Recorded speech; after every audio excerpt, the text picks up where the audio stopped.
5 minutes of some of the nonsense, and I just left. But after connecting with people IRL, I was like, all right, we'll jump in. And then I wasn't really loving it, to be honest. I was like, dude, this is fucking getting lame.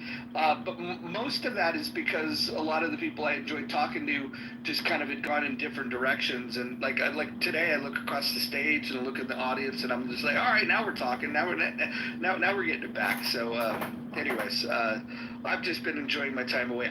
PSA, I would recommend to all of you, as much as I, love to talk to all of you, I would recommend take at least a month. I took 6 months plus. Take some time and get away. Go do things that you haven't been doing. I would just highly recommend it. It's really good. I agree. I was off this app for about 3 years. I want to hear about Dr. Jordan's driving. Oh my God! Have you not heard the story? Okay. No. I'll give you the Reader's Digest version. So we were hanging with Steve, and then Dr. Jordan and I decided we wanted to go to this young hip spot. So we get in his car.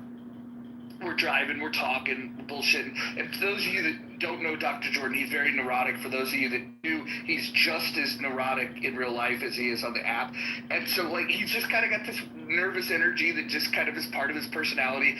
And, like, we had just met in person, like, maybe an hour prior. And so he's just kind of dealing with maybe some nerves, right?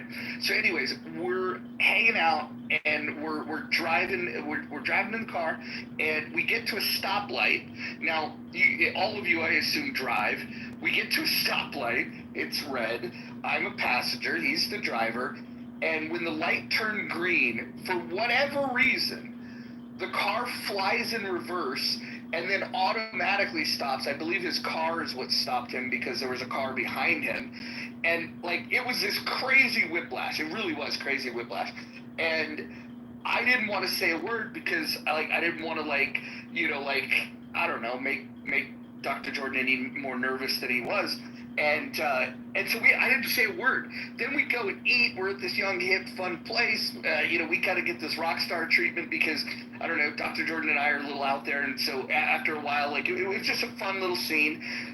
I don't mention the fucking incident at all. And then when we're wrapping it up and I'm about to take off and he's about to take off, I go, hey, dude, so you guys convinced me. I'm going to come back to the app, check some things out. And then he's like, oh, that's really cool. And then I go, we're going to have to talk about this car incident. And he just died laughing.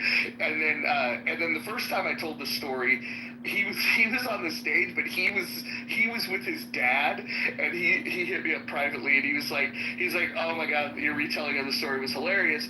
The only problem was now I had to get a lecture from my dad about my driving. So, anyways, I think his car was in reverse though, at that traffic light. How did it go in reverse? The two questions I had for him was, why on earth would you be at a traffic light with the car in reverse? And why, when the light turns green, he literally punched it? We flew into reverse. I had no idea what he was trying to do. I couldn't explain it. I've asked him multiple times. He doesn't. Automatic transmission or standard transmission? Automatic. Wow.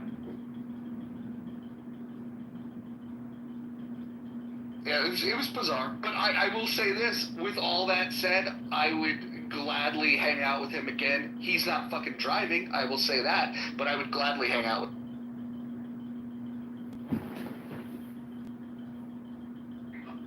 All right, we can move back on to the topic.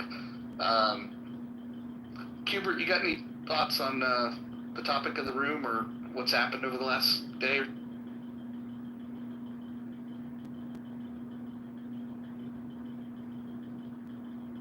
All right. Anybody else want to jump in? Go right ahead. Yeah, hi guys. So it's the first time I'm in your room.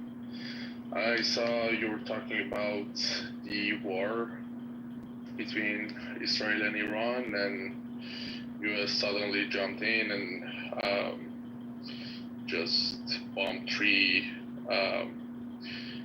nuclear plants. And as an Iranian, I wanted to thank the US for doing so,